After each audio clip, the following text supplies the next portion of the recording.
Gracias, Ernesto Fárez Santoscoy, ¿cómo estás? ¿Qué tal? ¿Cómo están? Gusto en saludarte, gracias. Bueno, a ver, ¿por Igualmente dónde a todos. comenzamos? Yo creo que tendremos que comenzar, ahora sí que por lo más importante, ¿no? Porque el incremento que da la Fed, la Reserva Federal de Estados Unidos, el Banco Central Norteamericano, al incremento en tasa de interés, va a mover las tasas en todo el mundo, ¿no? Es correcto, ¿no? Sí, sí, desde luego. Ya ha habido algunos bancos que han hecho pausa en su trayectoria de incremento de tasas, pero hay otros bancos centrales que van retrasados, como es el Banco del Euro. Y sí, lo que haga la Reserva Federal mueve todo el ajedrez, todo el tablero, ¿no? En todo el mundo. O sea, eso implica, pero los atrasados son la Fed, yo creo que el más atrasado es la Fed, ¿no? No, no, el Banco Central del Euro empezó muy recientemente, casi un año después de que la Reserva Federal empezó a subir tasas. Sí. Bueno, pues digo, el hecho es que la Reserva Federal, a pesar de todos los problemas que se han manifestado en la banca norteamericana, incrementa su tasa de interés en un cuarto de punto y lleva la tasa de interés a un rango entre el 4,75 al 5. Ese es el hecho, ¿no? La Ujú. decisión que toma esta semana el Comité Federal de Mercado Abierto. Y con este nivel, pues digamos, ya se acumulan varios incrementos. Hay que recordar que la 9. tasa, 9 incrementos, hay que recordar que la tasa originalmente se había quedado en el rango entre 0 a 0,25 Y empezó en marzo del año pasado a incrementar las tasas de interés. y empezó desde marzo del año pasado. Ya se acumula un año, ¿no? de trayectoria alcista en la tasa de referencia de la Reserva Federal. Pero Tú habías pronosticado que iba por un aumento de un cuarto de punto. Eso significa que privilegia la Fed, la lucha en contra de la inflación, sin tomar en cuenta el posible desajuste que puede ocasionar en los libros de los bancos pequeños en Estados Unidos. así es, se está dando el mensaje de que lo más importante es el combate a la inflación. Eh, Tanto Carlos Alberto como tu servidor habíamos dicho hace una semana que pensábamos que iba a ser un cuarto de punto porque el último dato de inflación en Estados Unidos, que es el de febrero, muestra un ligero incremento en la inflación subyacente, aquella inflación a la que en la muestra le quita los elementos más volátiles como gasolina, precio de energía eléctrica, perecederos, y en esa muestra rasurada, digamos, se supone más estable, pues hubo un incremento en la inflación de una décima en la tasa anualizada de un mes a otro. Pero pues estás viendo que hay de nueva cuenta una presión inflacionaria adicional. Y esto le puedes adicionar que en los últimos 3 meses, de diciembre a febrero, se crearon más de 1 millón de puestos de trabajo y que el salario está creciendo al 4,4%, que es más del doble que la meta de inflación, ¿no? Bien. Tú, ¿dónde ves la tasa terminal de referencia en Estados Unidos? Bien, hoy llega al 5%. Ese 5% implica que estamos llegando a la tasa, apenas a la tasa neutral. Hace 8 meses o 10 meses, Jerome Powell nos dijo que la Reserva Federal calculaba la tasa neutral en 4,92. Esa tasa neutral es un concepto teórico, ¿no? En el que podemos definirlo como aquella tasa de interés que permite que la economía crezca sin generar presiones inflacionarias. Un nivel de tasa de interés que a su vez implica que la política monetaria no es ni restrictiva ni expansiva. Quizás por eso hemos observado un repunte importante en la actividad económica durante los meses de diciembre, enero, febrero en Estados Unidos, la creación de puestos de trabajo, como ya mencioné. Quizás por eso, porque todos estos incrementos de tasa que ha hecho la Reserva Federal, pues no han llegado a situar a la tasa de interés en el nivel restrictivo, sino simplemente se han estado acercando a la tasa neutral. Y con el rango de entre 4,75 a 5, se está ubicando teóricamente, en esa tasa neutral. Apenas todavía no pasa la Reserva Federal a tener una política estrictamente restrictiva, ¿no? Y de lo que se trata es, para contener la inflación, pues tienes que destruir demanda o contener la demanda de bienes y servicios. Y con los últimos indicadores, como el empleo, indicadores de ventas al menudeo, los indicadores de gerentes de compra del sector de servicios, todavía tenemos señales claras de un sobrecalentamiento en esa economía. Quiere decir que Entonces, pueda seguir avanzando. Exacto. Entonces, a tu pregunta, todo este rollo, para llegar a la conclusión. Nosotros pensamos en Bolsa América que la tasa de interés debiera de llegar por lo menos medio punto arriba, más. O sea, 2 incrementos de un cuarto de punto es un escenario muy probable. Y Lo para que se entonces, ¿tú alcanzaría crees que la inflación ya haya sido, ya haya llegado al 2%? Igual no, ¿eh? No. Falta mucho para que la inflación llegue al 2%. Hemos visto que hay realmente una resistencia a bajar. Fue muy rápida la reducción de 9 a 5 o 6. Ya de ahí para más abajo le está costando trabajo. Y hay otra serie de factores que también están incidiendo, como el recorte de producción de petróleo que está haciendo el señor Putin, ¿no? Que hace que el precio del petróleo esté artificialmente más alto, ¿no? Y la cuestión de Ucrania, donde sigue habiendo pues todavía irregularidad en la siembra y cosecha de granos a nivel mundial, y también la cuestión de los fertilizantes no se ha normalizado del todo, ¿no? Entonces hay todavía muchos elementos que influyen para que la inflación esté alta. Un mensaje importante que ha dado el señor Jerome Powell en su mensaje posterior al comunicado de la decisión de política monetaria, es que sí dice que oficialmente no ven factible una reducción de la tasa de interés en este año. Y más bien ven posibilidades de incrementos adicionales. Dice, incluso por arriba de donde están las expectativas. O sea, por arriba del 5,5. Arriba del 5,5. Está O sea, dando, en este año no abriendo se la puerta. llega a una inflación del 2% en Estados Unidos, ni yendo a Por un bailar a lado, Chalma, ¿no? eso es muy difícil. Y por otro lado, las tasas de interés pueden subir hasta el 5,5 o más. Y el señor Jerome Powell ha abierto la puerta a ese escenario de que todavía incluso la tasa sea superior al 5,5. En nuestra opinión, creemos que si la inflación no cede, sí se puede llevar la tasa de interés con un escenario de menor probabilidad que el anterior al 6%. Al 6. Ahora, ¿a qué costo? Ya vimos el incremento en un año de manera tan agresiva, porque incluso significó el tener 4 aumentos de 3/4 de punto porcentual. Esa forma de elevar las tasas de interés de referencia tan agresiva ha tenido una factura, o al menos así quisiéramos pensarlo. Hay una factura a pagar que se muestra en los desajustes que al menos 3 bancos regionales en Estados Unidos han experimentado, y no por malos manejos, no por fraude, sino porque, bueno, creyeron en que las tasas iban a estar bajas durante mucho tiempo, tomaron posiciones con una tasa de interés muy baja, y ahora pues nadie quiere sus papeles, ¿no? Porque todas las tasas de interés están mucho más altas, entonces tiene un problema, digamos, no de solvencia, sino de liquidez.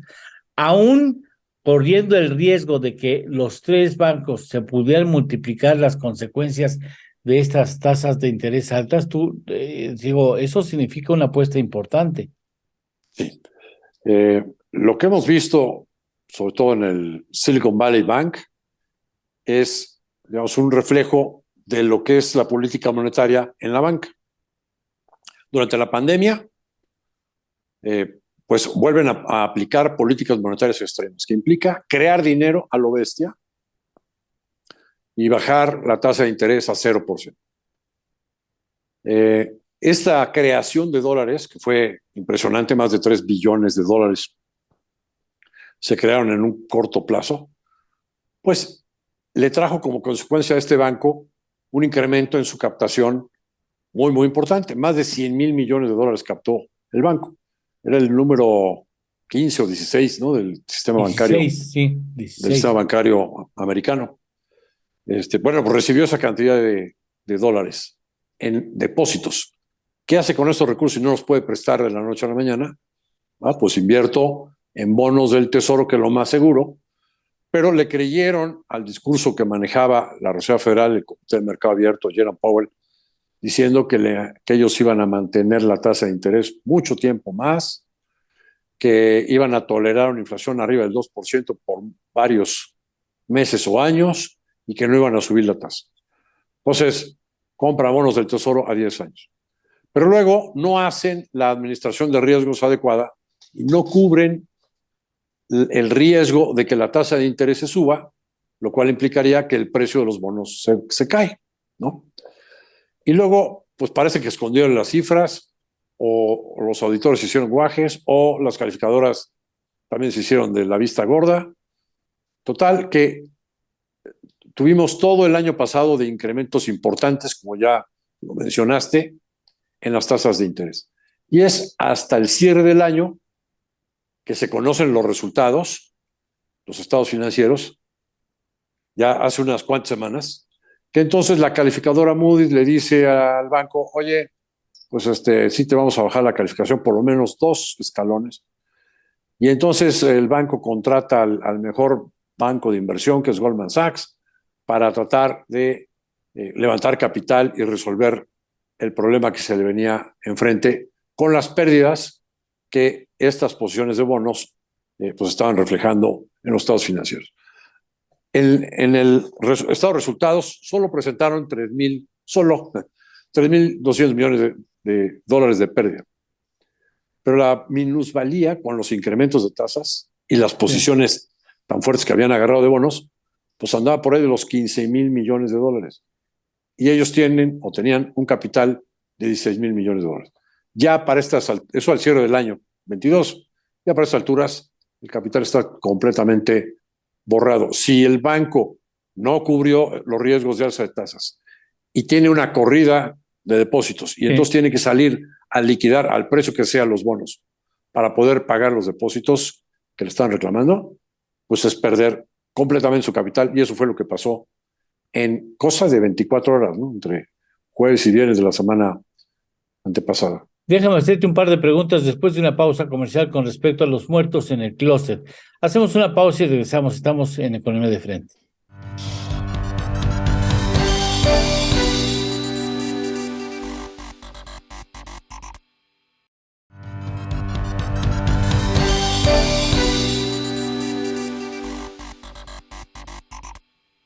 Bueno, antes de que te haga las preguntas, ¿quieres terminar? Sí, por favor. Entonces, esto que pasó en este banco parece ser una cuestión particular. Hay otros bancos pequeños que también recibieron captación importante, también invirtieron en bonos, pero muchos de ellos hicieron coberturas o tomaron las precauciones ante posibles alzas en las tasas de interés y no tienen tantos problemas como otros bancos que, pues ya lo he señalado, sí están en serios problemas, ¿no? Pero, pues, a tu pregunta, con los incrementos adicionales de tasas, ¿puede haber más problemas en los bancos? Sí. Sí puede haber. A eso voy. A ver. Tan pronto se supo lo del Silicon Valley en un fin de semana, sábado y domingo, en donde el sector financiero es reanuente a trabajar, ¿no?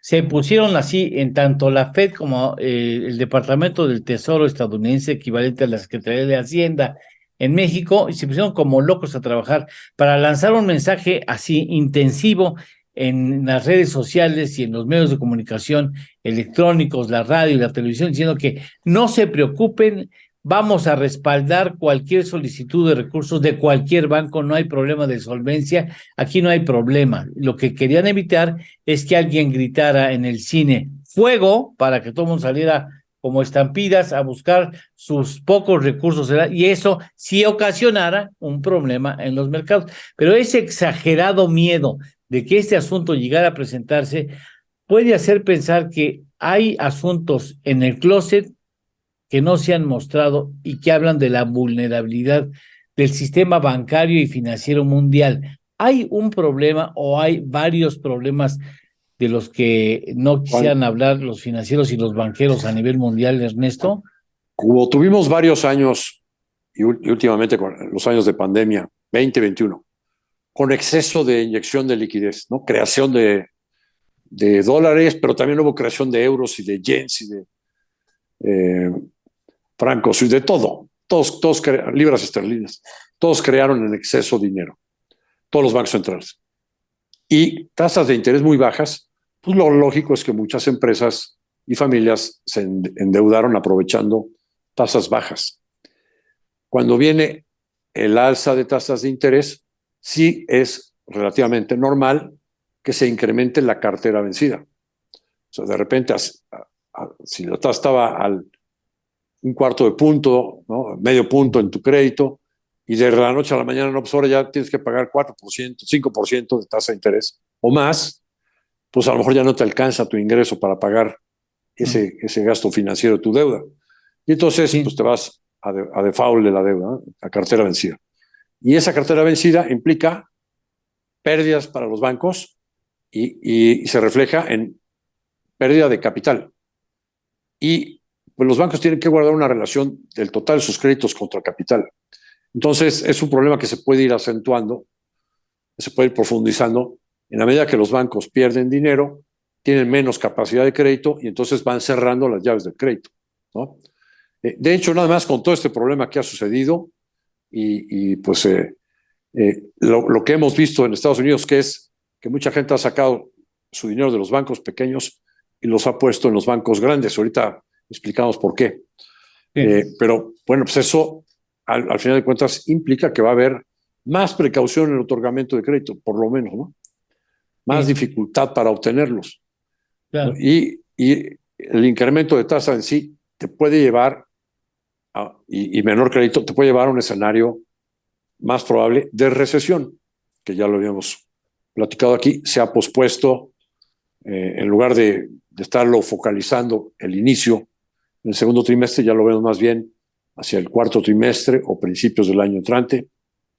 Pero en un escenario de recesión, pues las empresas ya no venden lo que vendían, tienen que correr personal y no pueden pagar sus créditos, ¿no? Sí. Entonces se puede profundizar el fenómeno. Yo estaba pensando, Ernesto, en la enorme cantidad de deuda que hay en el mundo, y en donde hay los países más endeudados, con mayor nivel de deuda, son los países desarrollados, aunque también los países subdesarrollados, como es, o en vías de desarrollo, como es el caso de México y gran parte de América Latina, también tienen lo suyo, pues, pero en cuanto a comparación, están más endeudadas las grandes naciones que las naciones pequeñas. El nivel de deuda, hablan de 300 trillones de dólares americanos, o sea, el Instituto de Finanzas Internacionales. Eso también es una bomba de tiempo, ¿no? Sí, sí. Eso del crédito es algo que no para de crecer, ¿no? Yo digo, o hago el símil, es como la expansión del universo, ¿no? Qué Eh, bueno el símil. este, y bueno, pues es que así es el sistema monetario, es puro crédito, ¿no? Pues al final es el sistema del dólar, ¿y el dólar qué es? Pues papel, Sí, respaldado por la maquinaria económica de Estados Unidos, que es sí, la maquinaria más importante del mundo. sí. Pero pues sigue siendo puro aire, ¿no? A final de cuentas. Eh, Se calcula que con el incremento de tasas, nada más en Estados Unidos, la minusvalía que hay en los bonos del tesoro es por lo menos de unos 600,000 millones de dólares, ¿no? 600.000 millones de dólares. Así es. El Pues, banco lo lamento por China, ¿eh? es el principal perdedor en este asunto del alza de tasas, porque es el principal tenedor individual de bonos del tesoro en el mundo. El Banco Central o las reservas internacionales de China. 3 billones de dólares hablando en español, trillions en inglés. Pero, digamos, en Silicon Valley Bank vimos una pequeña parte de estos 600,000 millones de minusvalía, 15,000 millones, ahí fue la pérdida, ¿no? Sí. Pero bueno, pues toda esta pérdida, toda esta minusvalía, se puede recuperar en el momento en que, si los bonos son a 10 años y dentro de 2 años las tasas vuelven a ir para abajo, dentro de año y medio, los precios de los bonos van a volver a subir. El problema es cuando el banco tiene que vender, hacer líquidos esas posiciones, porque entonces sí toma la pérdida y se borra va contra su capital. Sí, ahora, Así es. ¿esto tiene, qué tiene que ver o estar vinculado con lo que sucedió con el Credit Suisse? Mira, el nerviosismo de salir a retirar depósitos, sí es un contagio de lo que está sucediendo en Estados Unidos en bancos europeos. Pero el caso del Banco Europeo es distinto del Banco Credit Suisse. Empezaron sus problemas cuando se les ocurrió a los suizos comprar un banco de inversión americano que se llamaba First Boston. Y después fueron comprando otras unidades del negocio parecidas de tipo de banca de inversión, principalmente en Estados Unidos, pero que resultaron puras operaciones perdedoras. Luego, en la crisis hipotecaria, estaba con muchísimas posiciones de estos credit default swaps que resultaron una vacilada, ¿no? Pérdidas enormes en la crisis hipotecaria del 2008-2009. En el 2015 tuvo un problemón fuerte de un promotor que empezó a meterse a los sistemas y a tomar dinero de uno de los principales clientes para cubrir las pérdidas que él había generado en las cuentas de otros clientes. Es el esquema que se llama el esquema Ponzi. El esquema Ponzi, así es. Y bueno, pues eso puso en evidencia que, oye, pues que también están los sistemas de este banco para que un solo promotor pueda quitar dinero de una cuenta para ponérselo a otros, ¿no? Bueno, pues así sucedió. Así sucedió. Y pues hubo constantes cambios en la administración y todo eso al final nos generó que hubiera desconfianza en el Credit Suisse y los depositantes pues empezaron a retirar dinero. Y ya se estaba dando esto como contagio de la crisis bancaria americana. Sí, sí. Cuando el jueves de hace una semana se le pregunta al principal accionista del banco, que es el Fondo Soberano de Arabia Saudita. Tenía el 9.9%. Que tiene el 9. Sí, exacto, ¿no? Casi 10. Y le preguntan, oiga, ¿estás dispuesto a meterle más dinero? Dice que no. Y dijo, no, güey. O sea, no hay manera. Sí, sí. ¿Por qué? Sí, porque no pueden incrementar a más de 10% porque ya tendrían que tener una autorización especial. Y siendo un gobierno, sí. Imposible. Siendo un gobierno, pues imposible. Sí. ¿No? Y entonces, pues no había manera. Entonces, si el principal accionista no le puede meter dinero y está teniendo una crisis de estampida de depósitos, pues se precipitó todo. Claro. Y una tristeza, ¿eh? Fíjate, es un banco que en el 2007 tenía un valor de capitalización, o sea, valía ese banco $100,000 millones. Qué barbaridad. ¿Y ahora? En el 21, con todos sus problemas, 20,000. El viernes de la semana pasada cerró con un valor de $7,000 millones. Y el fin de semana, con la operación donde tuvo que intervenir el Banco Central Suizo, el propio gobierno suizo y el principal banco, que era su acérrimo competidor tradicional, el UBS, Unión de Bancos Suizos, sí. Adquiere el banco en su totalidad en $3,250 millones. Algo que valía 100,000 a 3.25% de su valor. ¡Qué barbaridad! Y además, no te pago en francos suizos. Al accionista de Credit Suisse le pagan en acciones de UBS. Entonces, el principal perdedor ahí pues, es Arabia Saudita. Oye, pero el principal accionista. Los suizos, ese es su, ¿no? Ahora, hay una clase de bonos que en el pasado se proliferó entre varios bancos que pudieron emitir ese tipo de bonos AT1, que son bonos convertibles en acciones contingentes. Digamos que es un colchón de capital que tienen los bancos, pero pues hay muchos inversionistas que tomaron esos bonos de distintos bancos europeos.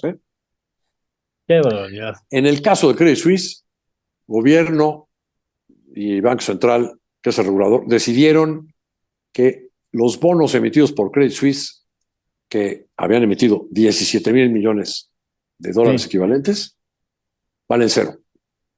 Qué barbaridad. Bueno, oye, déjame ir a una pausa, cerramos esta parte y vamos a escuchar a Carlos Alberto Martínez a ver cuál es el tema que escogió por esta ocasión y nosotros ya regresamos con el asunto de México, ¿no? ¿Te parece bien? Con todo gusto. Muchas gracias. Vamos con Carlos Alberto después de una pausa. Dale.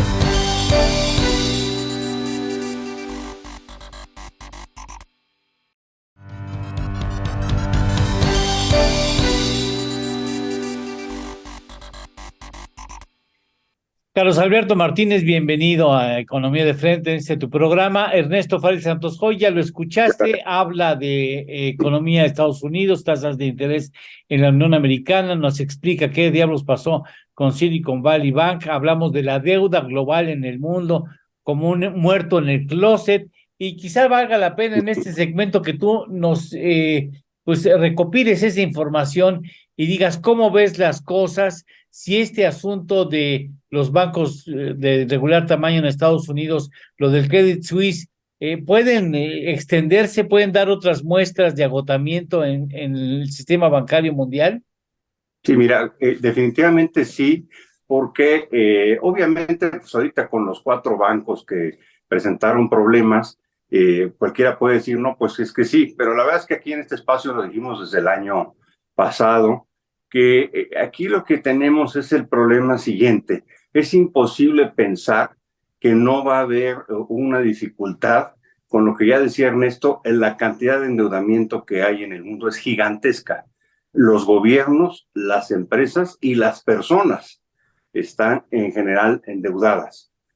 Habíamos visto que, por ejemplo, en hipotecas, el norteamericano ya tiene 12 trillones de dólares de deudas en hipotecas. El ciudadano, digamos, común norteamericano, debe ya prácticamente 989 billones de dólares en tarjetas de crédito y debe 3 trillones en automóviles. Entonces, y más los 12 de hipotecas. Eso es un dineral. Entonces, mira, esto yo lo quiero datar desde 2008, 2009, cuando con la crisis del sistema de pagos de Estados Unidos, con aquel de Lehman Brothers, se generó desde entonces a la fecha. Yo creo que hemos de tener en global alrededor de 15 años, o quizá a lo mejor hasta 20, a revisar, donde había mucha impresión de dinero y el mundo se acostumbró 15 a 20 años a vivir con abundante cantidad de dinero a tasas de interés realmente muy bajas.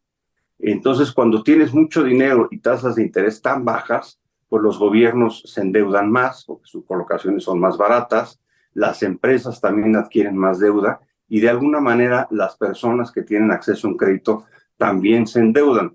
Hay mucho dinero y es barato el tenerlo. Ahora, pues mira, vino entonces el confinamiento, la pandemia, vienen las tensiones en el centro de Europa y más que las tensiones en el centro de Europa, estamos asistiendo al arranque de la guerra geopolítica económica mundial, en el que claramente ya vimos el bloque europeo-asiático, que le llamo euroasiático.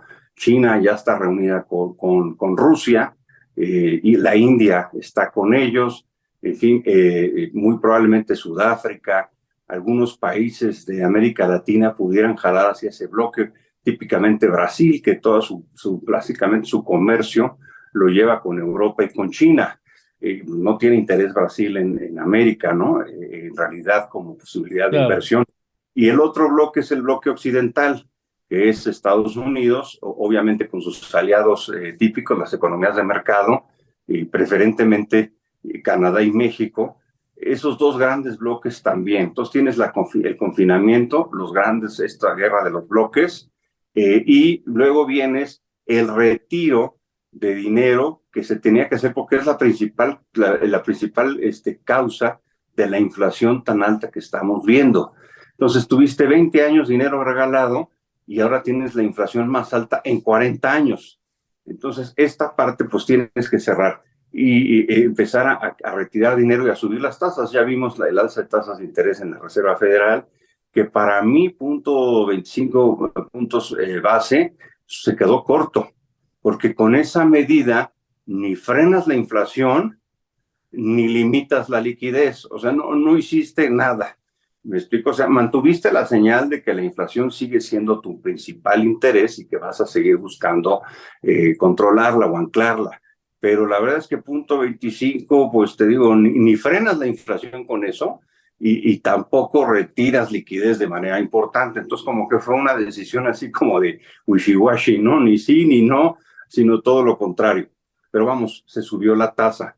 Y muy probablemente el Banco Central en México lo haga, el Banco Europeo, el Banco de Canadá, el Banco de Inglaterra, vamos siguiendo así. Entonces, claramente va a haber problemas, Eduardo, porque no es posible que hayas adquirido deuda a 0%, casi a costo, a 0.25 hace un par de años, y ahora la adquieras a 5% en dólares. Es inevitable que ese cambio tan drástico sí va a tomar a varias instituciones financieras y muchas empresas los puede tomar con los dedos en la puerta, sin duda. Y esa factura la vamos a pagar todos los seres humanos, los de la calle. Sí, las crisis laborales pues se pagan regionalmente, ¿no? Donde hay un problema, típicamente vemos la migración ilegal en busca de trabajo, son fenómenos muy duros, pero es un tema de la frontera México con Estados Unidos o de la frontera México con Guatemala. Ahí queda. Una guerra comercial o una crisis del ámbito comercial, pues también hay desabasto de una u otra cosa, que si las vacas locas, que si la gripe aviar, que si te pongo aranceles en los perfumes o en los cosméticos a Francia, etcétera. Pero una crisis financiera, que sería la tercera crisis, no comercial, no laboral, esa la pagan todos, la sufren todos. Ya vimos el tipo de cambio en México, cómo llegó ya a estar a 18.50. Con estos precisamente 18.50 que menciono, esto es nada más una afectación de primerito en un solo día, lo que representa subir 25 puntos base el costo del dólar en el mundo, ¿no? Lo seguirán haciendo el Banco Central Europeo, lo seguirá haciendo el Banco de Canadá, el Banco de México muy probablemente también lo haga. En fin, todos los bancos centrales están comedidos en la inflación.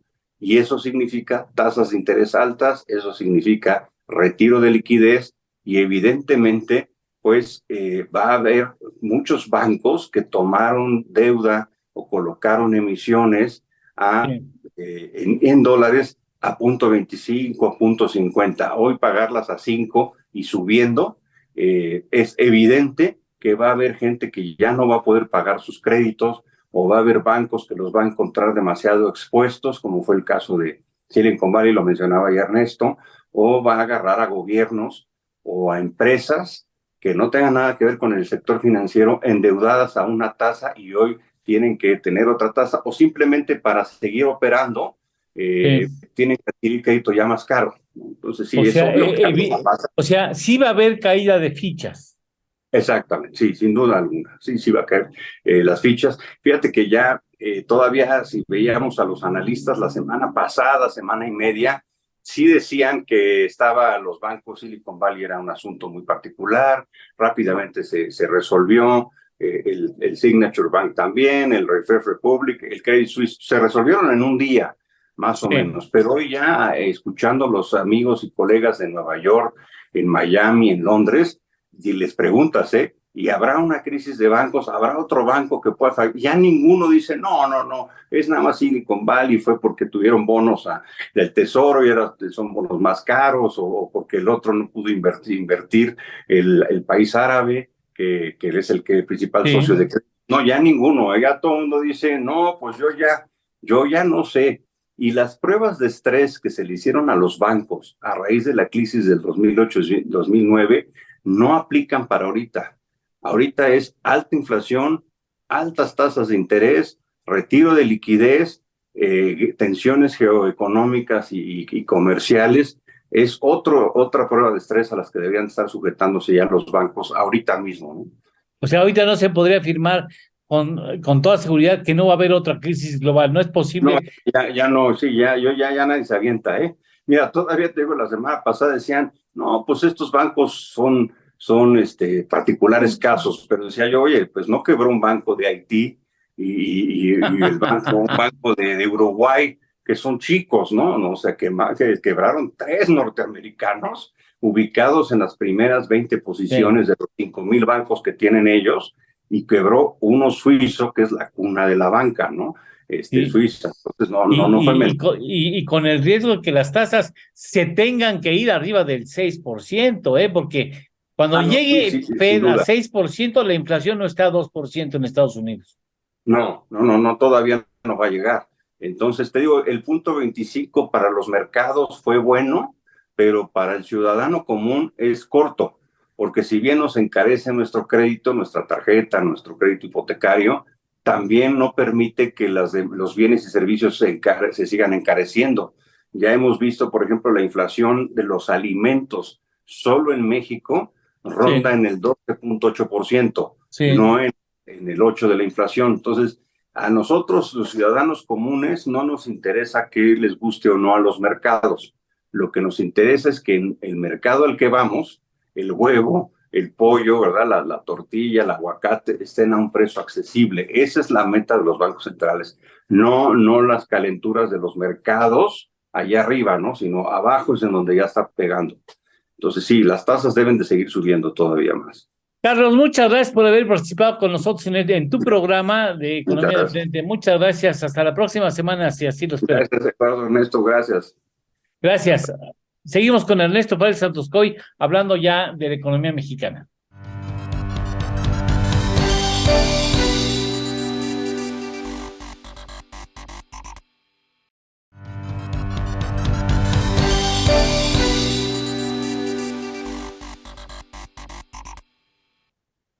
Bueno, y yo te quiero felicitar porque lo platicaste con manzanitas y seguro el público lo entendió a la perfección. Muchas gracias. Ahora, Esperemos que sí. sí, por supuesto. Espero que lo entiendan quienes han cometido esas argucias financieras que les han salido carísimos a los bancos. Pero bueno, el caso de México. El hecho de que la Fed haya incrementado un cuarto de punto porcentual obliga para que la semana que está por llegar haga lo mismo el Banco de México. ¿Hará lo mismo el Banco de México o se sienta? Me parece que, aunque hay muchas voces que dicen que no, ya que le pare, ya ese nivel de tasas ya es suficiente, me parece que 11%.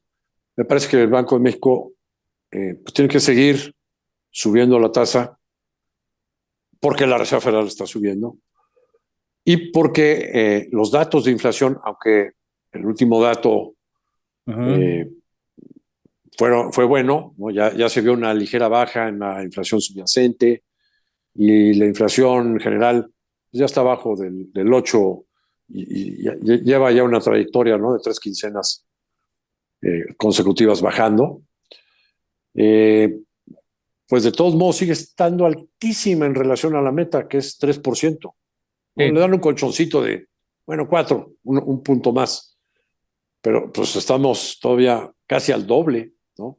En la inflación subyacente, aunque bajó tantito, estamos sí. a más del doble de esa meta de inflación de 4%, ¿no?, de estar abajo del 4%. Entonces, me parece que el Banco de México no tiene otra más que seguir subiendo su tasa de interés, ¿Un pero cuarto? no tendría que hacerlo en medio punto como lo hizo la última vez. No. Me parece que un cuarto punto sería adecuado y sería bien tomado por el mercado financiero mexicano. ¿Qué costo va a tener el incremento de que estábamos en 4%, hoy estamos en 11%? En el presupuesto aprobado por el Congreso para este año, el gasto financiero de intereses representa más de 1 billón de pesos y un incremento de casi 35-40% en relación al gasto financiero del año pasado. Pero las premisas sobre las cuales se hizo ese cálculo pues ya están rebasadas, ¿no? Las Sí, tasas van a tener que subir mucho más de lo que estaba sí, previsto. sí. Entonces, fácilmente puedes estimar un rango entre 1.3 a 1.5 billones de pesos, el total de gasto financiero que va a tener que erogar y devengar el gobierno mexicano, incluyendo Pemex y CFE. Híjole. O sea, ¿cuánto estamos hablando? Hablamos de un dineral, ¿no?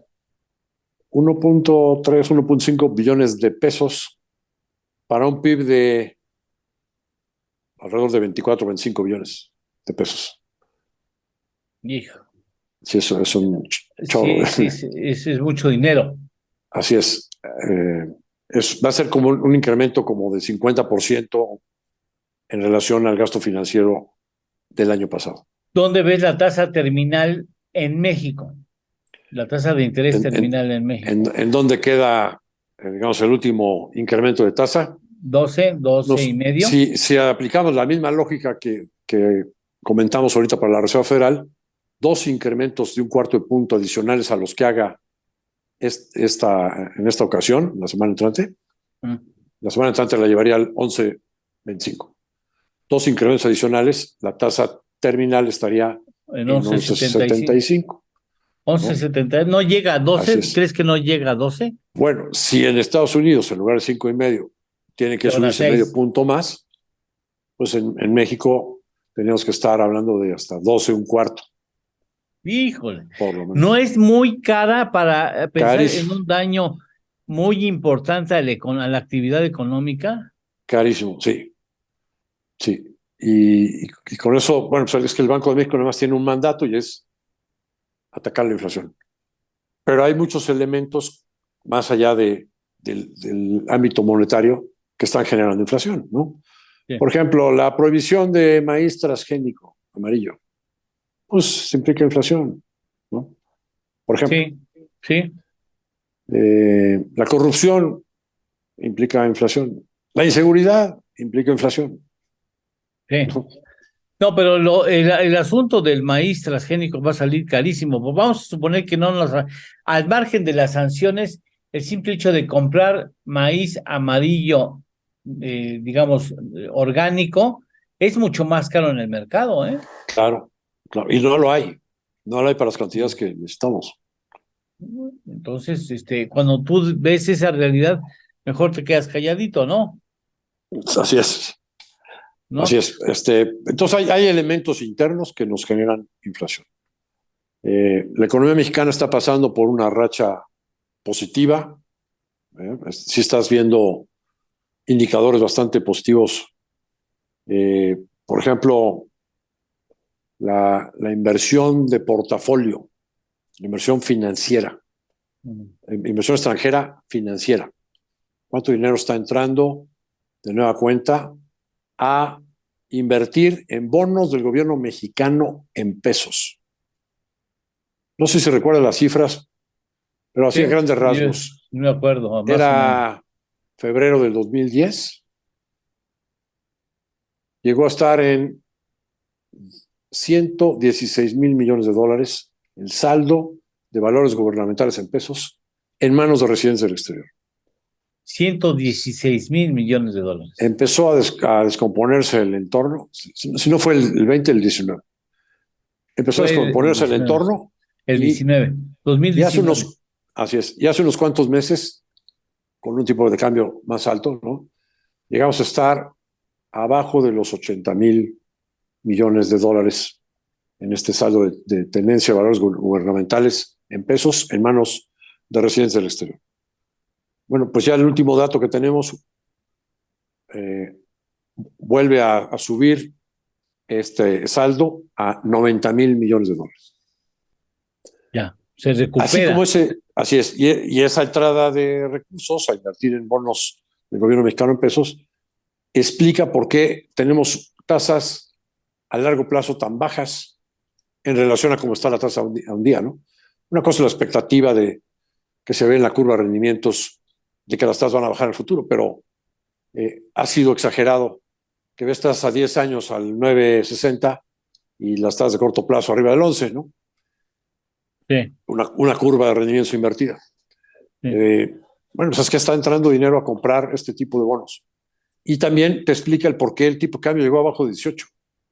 Eso también explica esa parte. Así es. Sí, ¿no ves costo negativo de un incremento en tasas de interés tan importante en el Banco de México, ¿eso no tendrá un dato o reacciones, facturas altas que pagar, como en el caso de Estados Unidos, el Silicon Valley, el Securities, el National Republic Bank, en fin? Sí, si uno revisa el balance del Banco de México, se va a patrimonio negativo, o sea, capital contable negativo por pérdidas enormes por estos incrementos de tasas y la caída del valor en pesos de las reservas internacionales por el tipo de cambio tan bajo. Ya. O sea, sí habrá efecto negativo a En el, combates en el Banco Central sí. en el Banco Central. En la economía, En la economía, unos ganan y otros pierden, ¿no? Y como todo en la vida, hay parte buena y parte mala.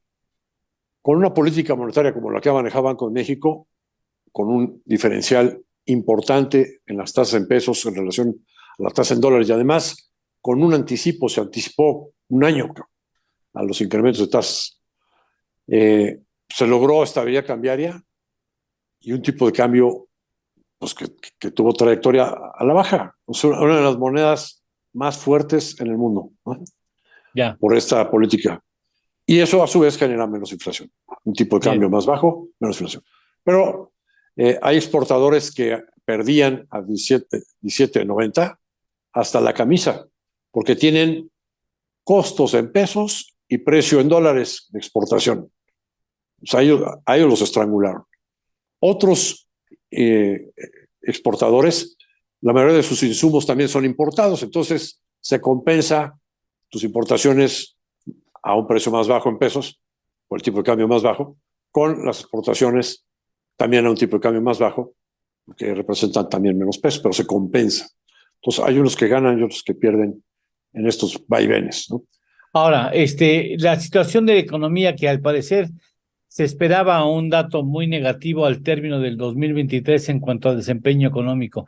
Las cosas han ido cambiando, incluso ya hay quien piensa, como en el caso de Bursamétrica, creo, de que es posible que terminemos este año con un crecimiento de 2%, cuando inicialmente tú encabezabas una lista negativa que hablaba de que la economía podría crecer en el 2023 menos 1%. Así ¿A es. qué se debe ese cambio de perspectiva? Había varios signos de que la recesión de Estados Unidos estaba por iniciarse, ¿no? La caída en los mercados inmobiliarios americanos, la caída de las bolsas, que fue importantísima, más de 30% de caída, la manufactura, que también, y la industria en su conjunto americana, que llegó a estar también con crecimientos negativos, con contracción, pues daban pie a pensar que era una ola expansiva y que sí se iba a llegar con la inflación alta, que sí se iba a llegar a una recesión en el segundo trimestre. Pero de repente empezamos a ver cifras extraordinariamente buenas, diciembre, enero, como la creación de empleos, lo que ya platicamos al principio del programa. Y pues esa reanimación en Estados Unidos ha generado también una reacción positiva en la economía mexicana. Esta semana el INEGI dio sus datos de estimación oportuna para el IGAE de enero y de febrero. 3.3, 3.5. Nuestros indicadores oportunos, el IBAM y el IBEM, nos indican todavía crecimientos ligeramente más altos, 3.7, 3.9 para enero, febrero. El primer trimestre fácilmente va a terminar al 3,5 o más de crecimiento anual. Y entonces todo el año pues probablemente sea positiva. La recesión se está retrasando para el año entrante, ¿no? Entonces es así como estamos viendo. Con un crecimiento del primer trimestre de 3,5, sí es factible que se llegue a un 2%. Inicialmente habíamos revisado de un -1 para todo el año en el PIB a un 3.7, perdón, a un 1.7, y ahora lo hemos revisado todavía más, o lo estamos revisando, y sí es probable un crecimiento de hasta el 2%. Pues Ernesto Félix Santos Coy, muchísimas gracias por estar con nosotros aquí en este programa de Economía de Frente. También agradecemos a Carlos Alberto Martínez, que hoy tuvo un análisis fugaz aquí con nosotros. Muchas gracias, hasta la próxima semana, Ernesto. Nos estamos viendo, hasta la próxima semana. Gracias. Hasta luego, Carlos Alberto. Gracias. Bajo el paraguas de En torno al dinero, economía de frente para usted, Naomedio TV. Gracias. Hasta la próxima semana.